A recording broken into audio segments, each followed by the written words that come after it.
Welcome to tab wise. So நம்ம எல்லாரும் ஈகரா வெயிட் பண்ணிட்டு இருந்த IBPS RRB அவங்க நோட்டிஃபிகேஷன் ரிலீஸ் பண்ணிருக்காங்க. ஸோ இந்த நோட்டிஃபிகேஷன் ஓவராலா வந்து பாத்தீங்கன்னா ஒரு 4 வேகன்சி ரிலீஸ் பண்ணிருக்காங்க. ஒரு 4 போஸ்ட்டுக்கான வேகன்சி ரிலீஸ் ஆயிருக்கு. அதுல நமக்கு இம்பார்ட்டன்ட் அப்படின்னு பாத்தீங்கன்னா ஜஸ்ட் ரெண்டு தான். அதுல ஃபர்ஸ்ட் ஒன் என்னன்னு பாத்தீங்கன்னா RRB ஆஃபீஸ் அசிஸ்டன்ட், அதாவது எனக்கு தமிழ்நாடு கிராம வங்கியோடைய கிளர்க் போஸ்ட் சொல்லுவாங்க. அந்த கிளர்க் போஸ்ட்ல இதுவரைக்கும் இல்லாத வேகன்சி. ஸோ 5 வருஷத்துல பாத்தீங்கன்னா எவ்வளவு இந்த வேகன்சிஸ் வந்து ரிலீஸ் பண்ணவே இல்லை. அந்த அளவுக்கு ஒரு வேகன்சி வந்து ரிலீஸ் பண்ணிருக்காங்க.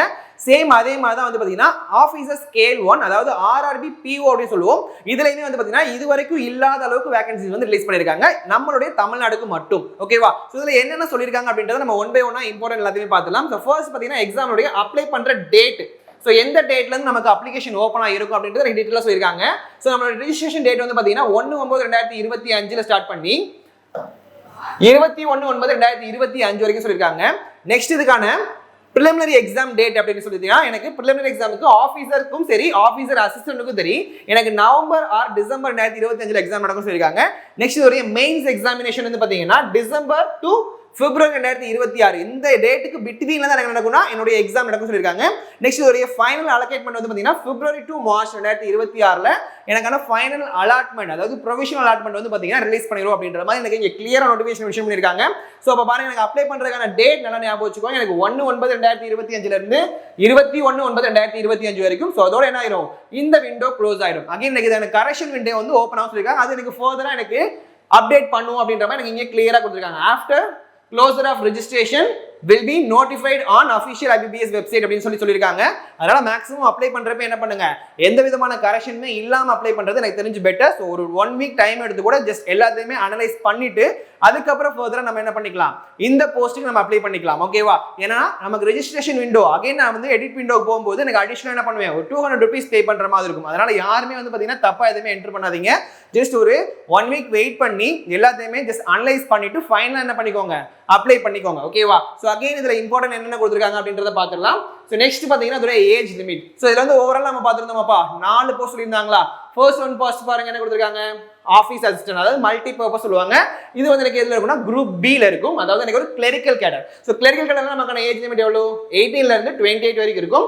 இதுல வந்து பாத்தீங்கன்னா ஜஸ்ட் அதோட ஏஜ் கொடுத்துருக்காங்க. ஓகேவா? அதே வந்து பாத்தீங்கன்னா எனக்கு ஆஃபீஸர் ஸ்கேல் 1, அதாவது எனக்கு குரூப் A ஆஃபீஸர்ல வருவாங்க. இதுல ஓவரால் 3 போஸ்ட் ரிலீஸ் பண்ணிருக்காங்க. பட் நம்ம இதை எதுக்கு எலிஜிபிள் அப்படின்னு பாத்தீங்கன்னா officer scale 1, officer scale 1 assistant மேனேஜருக்கு மட்டும் தான் எலிஜிபிள்.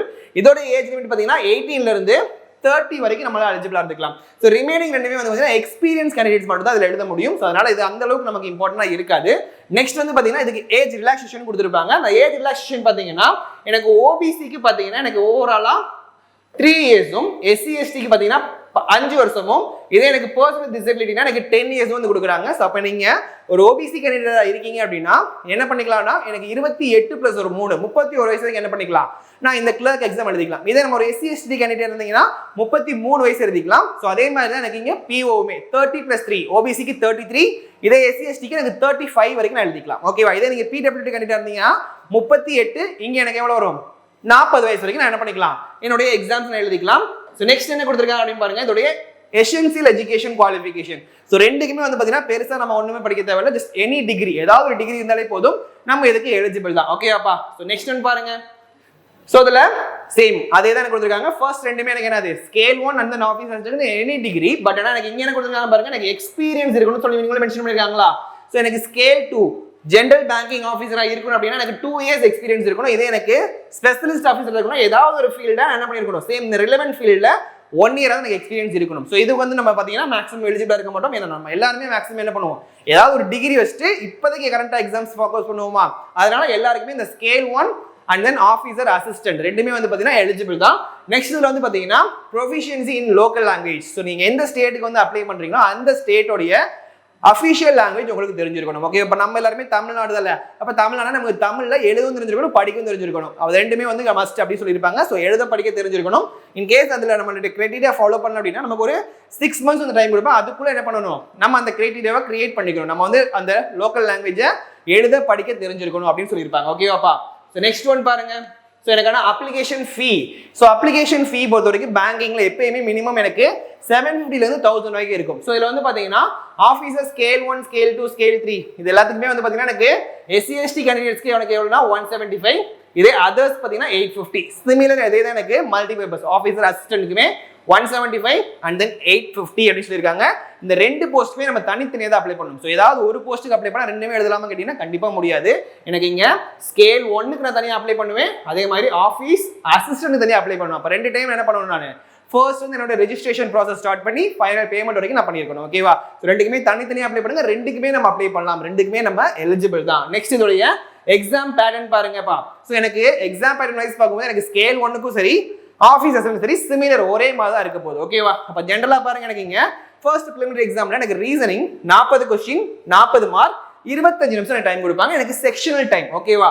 அதே மாதிரி நியூமரிக்கல் எபிலிட்டியில் பார்த்தீங்கன்னா 40 கொஸ்டின் 40 மார்க் எனக்கு வெறும் 20 நிமிஷம் தான் கொடுக்குறாங்க. இதுக்கு முன்னாடி எனக்கு இது காம்போசிட் டைமா இருந்துச்சு. ஸோ லாஸ்ட்ல இருந்து என்ன பண்ணிருந்தாங்க, எனக்கு இந்த செக்ஷனல் டைமா மாத்திருக்காங்க. அப்போ ஓவராலா பாத்தீங்கன்னா எனக்கு 45 மினிட்ஸ்ல நான் எவ்வளவு கொஸ்டின்ஸ் போடணும், 80 கொஸ்டின் போடணும். ஸோ ஈஸியா தான் இருக்கும். லெவல் வைஸ் பாத்தீங்கன்னா ரொம்ப ரொம்ப ஈஸி. பேங்க் எக்ஸாம்லயே ரொம்ப ரொம்ப ஈஸியா கேட்கக்கூடிய எக்ஸாம் பாத்தீங்கன்னா இந்த ஆர்ஆர்பி ஆஃபீஸ் அசிஸ்டன்ட்டும் ஸ்கேல் 1 தான். ஸோ ரெண்டுமே வந்து பாத்தீங்கன்னா உங்களுக்கு ரொம்ப ரொம்ப ஈஸியா தான் இருக்கும். ஸோ இதுல மினிமம் கட் ஆஃப் எவ்வளவு இருக்கும் அப்படின்னு பாத்தீங்கன்னா எனக்கு ஒரு 65% இருந்து ஒரு 70% வரைக்கும் எனக்கு என்ன பண்ணுவாங்க, இந்த ஆஃபீஸ் அசிஸ்டன்ட்க்கு வந்து பாத்தீங்கன்னா எனக்கான கட் ஆஃபா இருக்கும். ஸோ இதே மாதிரி எனக்கு இங்க ஆஃபீஸ் ஸ்கேல் 1க்கும் சிமிலர் அதே சேம் எக்ஸாம் பேட்டர்ன் தான். ஃபார் பிலிம்ஸ்க்கு மெயின்ஸ்க்கும் சேம் அதே எக்ஸாம் பேட்டர்ன் தான். இதுல என்ன பண்ணிக்கலாம் அப்படின்னா ஒரு 55%ல இருந்து ஒரு 60% என்னுடைய கட் ஆஃபா இருக்கிறதுக்கான பாசிபிள் இருக்கும். ஓகேவாப்பா? அதனால எக்ஸாம் டஃபா இருக்கோ கஷ்டமா இருக்கோ அதை பத்திலாம் யோசிக்காதீங்க. உங்களுடைய எய்ம் வந்து பாத்தீங்கன்னா கிளர்க் லெவல் அப்படின்னா ஒரு 70% கிட்ட நியரா எடுத்து பாருங்க. அதே மாதிரி ஒரு பிஓ எக்ஸாம்னா ஒரு 60% நியரா நம்ம என்ன பண்ணிடணும், ஓவரால் மார்க்ல எடுத்துருக்கணும். நெக்ஸ்ட் இதோடைய மெயின்ஸ் எக்ஸாமினேஷன் எனக்கு ரெண்டுக்குமே சிமிலர் தான். ஸோ அப்போ எனக்கு ஸ்கேல் 1க்கும் சரி மல்டி பர்பஸ்க்கும் சரி சிமிலர் ஒரே எக்ஸாம் பேட்டர்ன் தான். எனக்கு ரீசனிங் 40 கொஸ்டின் 50 மார்க் 30 நிமிஷம், கம்ப்யூட்டர் நாலேஜ் 40 கொஸ்டின் 20 மார்க், அதாவது எனக்கு ஒரு கொஸ்டினுக்கு 0.5 மார்க் தான் கொடுக்குறாங்க. பட் இங்க என்ன பண்றாங்கன்னா ஒரு கொஸ்டினுக்கு எனக்கு 1.25 மார்க் கொடுப்பாங்க. ஓகேவா? ரீசனிங் பொறுத்த வரைக்கும் இதுல எனக்கு ஜஸ்ட் 15 மினிட்ஸ் தான் கொடுக்குறாங்க. அகைன் ஜெனரல் அவேர்னஸ்ல 40 கொஸ்டின் 40 மார்க் 15 நிமிஷம்.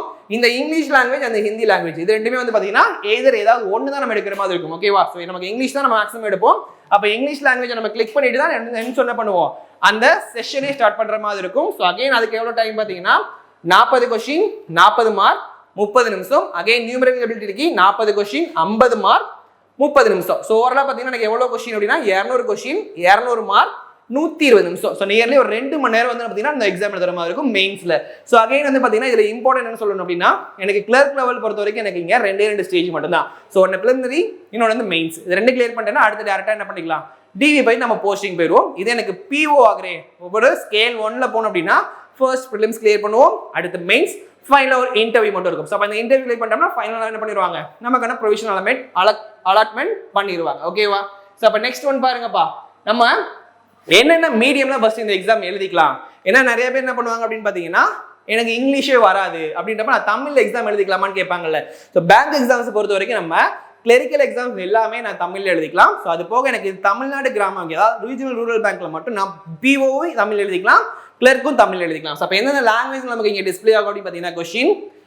ஸோ தமிழ்நாடு எங்க இருக்கு, English Hindi and Tamil. So எதை நான் இங்கிலீஷ் ஹிந்தி எடுத்தாலும் ஓகே, இல்லைன்னா இங்கிலீஷ் தமிழ் எடுத்தாலுமே எனக்கு ஜஸ்ட் போத் லாங்குவேஜ்ல எனக்கான கொஸ்டின் வந்து வியூ ஆகும். ஸோ பைலிங்குலா தான் இருக்கும். நீங்க எந்த லாங்குவேஜ் எடுத்துக்கலாம், இங்கிலீஷ் ஹிந்தி எடுத்தாலும் ஓகே தான். இல்லை எனக்கு இங்கிலீஷ் தமிழ் தான் வேணும்னா நம்ம இங்கிலீஷ் தமிழ் என்ன பண்ணிக்கலாம், நம்ம செலக்ட் பண்ணிக்கலாம். ஸோ அங்கேயே உங்களுக்கு கேட்கும், எக்ஸாம் நீங்க உள்ள போகும்போது சரி நம்ம அப்ளை பண்ணும்போது சரி ரெண்டுலையுமே உங்களுக்கு கேட்கும். சார் இங்கிலீஷ் எனக்கு டிஃபால்ட்டா இருக்கும், அடிஷனலா ஹிந்தியா இல்ல தமிழான மட்டும் ஜஸ்ட் செலக்ட் பண்ணாலே போதும். ஓகேவாப்பா? ஸோ நெக்ஸ்ட் ஒன் பாருங்க. நெக்ஸ்ட் இன்டர்வியூ ஆல்ரெடி நம்ம சொல்லியிருந்ததால ஸோ எனக்கு just scale 1, scale 2 and scale 3 இது மூணுக்கு மட்டும் தான் இன்டர்வியூ இருக்கும். நம்ம ப்ரிப்பேர் பண்ண போறதுன்னா அந்த ஸ்கேல் 1 மட்டும் தான். ஸோ P1 எனக்கு இன்டர்வியூ இருக்கும். ஸோ அது மட்டும் தெரிஞ்சுக்கோங்க. நெக்ஸ்ட் எனக்கு how to apply. So how to apply நமக்கு என்ன பண்ணும் அப்படின்னா ஜஸ்ட் எனக்கு ஆன்லைன் மோட் மட்டும் தான் எனக்கு அப்ளை பண்ண முடியும். ஸோ எந்த விதமான ஆஃப்லைன் மோட்லையும் என்ன பண்ண முடியாது, என்னால இதுக்கு அப்ளை பண்ண முடியாது. இதோட அப்ளை பண்ணக்கூடிய லிங்க் வந்து பார்த்தீங்கன்னா IBPS.in அப்படின்றதுக்குள்ள தான் நம்ம என்ன பண்ணுவோம், ஜஸ்ட் இதோடைய வெப்சைட் இருக்கும். அந்த வெப்சைட்ல போய் தான் நம்ம அப்ளை பண்ற மாதிரி இருக்கும். இந்த எக்ஸாமுக்கு அப்ளை பண்ணக்கூடிய வெப்சைட்கான லிங்க் நம்ம டிஸ்கிரிப்ஷன்ல இருக்கு. பிளஸ் நம்மளுடைய நோட்டிஃபிகேஷனுமே நம்மளுடைய டிஸ்கிரிப்ஷன்ல இருக்கு. உங்களுக்கு வேணும் அப்படின்னா நீங்க என்ன பண்ணிக்கலாம், நோட்டிஃபிகேஷன் டவுன்லோட் பண்ணி வியூ பண்ணிக்கலாம். அப்படி இல்ல அப்ளை பண்ணணும் அப்படின்னு கேட்டீங்கன்னா டிஸ்கிரிப்ஷன்ல லிங்க் இருக்கும், அதை கிளிக் பண்ணி என்ன பண்ணிக்கலாம், நீங்க அப்ளை பண்ணிக்கலாம். ஓகேவா? ஸோ அகைன் இதுல ஃபீஸ் தான் சொல்லியிருக்காங்க. இந்த ஃபீஸ் இன்டிமேஷன் சார்ஜ் எவ்வளவு சொல்லிருக்காங்கன்னு பாருங்கப்பா. ஸோ ஓவராலா பாத்தீங்கன்னா எனக்கு 1/9/2025 இருந்து 21/9/2025 தான் என்ன பண்ணிக்கணும், நான் அதுக்கு அப்ளை பண்ணிக்கணும். ஸோ அகைன் எனக்கு சேம் அதே தான் கொடுத்துருக்காங்க. எக்ஸாமினேஷனுக்கு எவ்வளவு ஃபீஸ் நான் அப்ளை பண்றதுக்கு 175 அண்ட் தென் 850.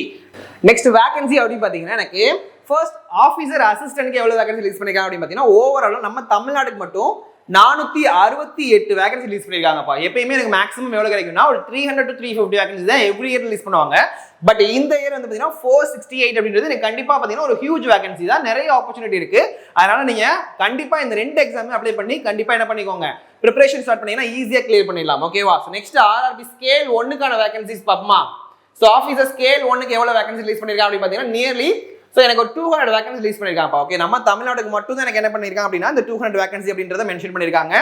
சோ தமிழ்நாட்டுக்கு மட்டும் 200 வேகன்சி ஃபார் ஸ்கேல் 1. சோ எனக்கு இங்க பிஓ ஆர்ஆர்பி பிஓக்கு வந்து பாத்தீங்கன்னா ஒரு 200 வேகன்சி ரிலீஸ் பண்ணிருக்காங்க. சோ அது கிளியரா கொடுத்திருக்காங்களா?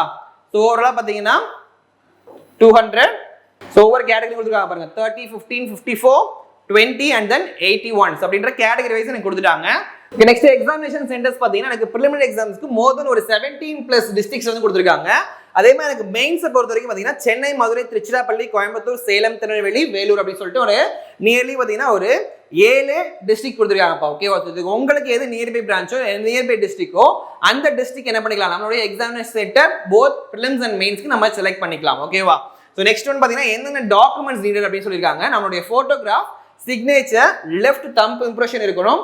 அகைன் வந்து பாத்தீங்கன்னா என்னுடைய ஹேண்ட் டிக்ளரேஷன், என்னுடைய 10th மார்க் ஷீட், அகைன் என்னுடைய டிகிரி சர்டிஃபிகேட்ல எனக்கு எவ்வளவு பெர்சன்டேஜ் ஆஃப் மார்க் இருந்திருக்கு, இது மட்டும் இருந்தாலே போதும் நம்ம என்ன பண்ணிடலாம், இதுக்கு நம்ம த்ரூ ஆன்லைன் மூலமா அப்ளை பண்ணிக்கலாம். ஸோ இது ஒன்று எனக்கு எவ்வளவு இருக்கணும், சைஸ் எவ்வளவு இருக்கணும், அது எல்லாத்தையுமே கிளியராகவும் கொடுத்துருக்காங்க. ஓகேவாப்பா? என்னுடைய போட்டோகிராஃப், என்னோட பாஸ்போர்ட் சைஸ் போட்டோடைய சாஃப்ட் காப்பி எனக்கு வேணும். அதோடைய கேபி சைஸ் எவ்வளவு பாத்தீங்கன்னா 20 KB ல இருந்து 50 KB குள்ள இருக்கணும். ஓகேவா? சோ அதோட சைஸ் எல்லாமே கிளியரா அவங்களே மென்ஷன் பண்ணிருக்காங்க.